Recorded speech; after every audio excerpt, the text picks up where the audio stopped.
Now that we have our banner size, we're going to design what's called a mask. What I need you to do is take your text tool and you're going to type in your name. I'm just going to type in Mr. Darno.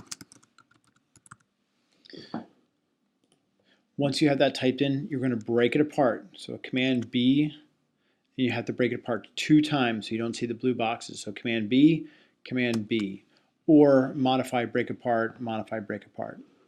At this point, what we want to do is we want to take the name and we want to spread it out through the whole banner. So I'm going to take my free transform, I'm going to pull it so it takes up as much space as possible.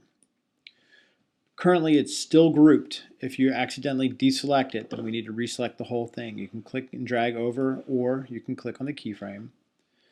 And we're going to group it. So again, it's Command G or modify group. We need to convert this to what's called a mask layer. To do that, you go to the layers and you go to this little tiny folded piece of paper, this icon in the corner, and double click. And a layer property pops up, and we're going to select mask. And now this layer is now masked. If I make a new layer and drag it underneath, it becomes masked.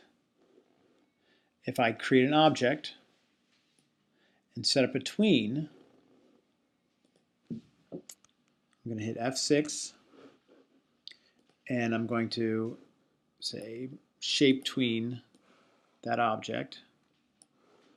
Again, we click on the static, select shape tween.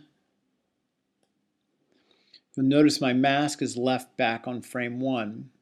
I need to hit F5 to extend out the name.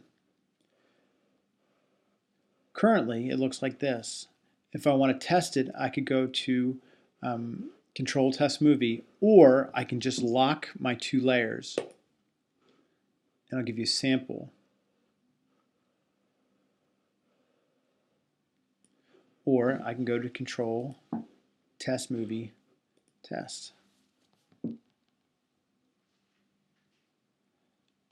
And that's how you set up a mask. So for your formative assessment, what you need to do is create a mask layer with your name, first and last, convert it to a mask, and then create 2 masked layers underneath, preferably using 2 tweens would be perfect. Good luck.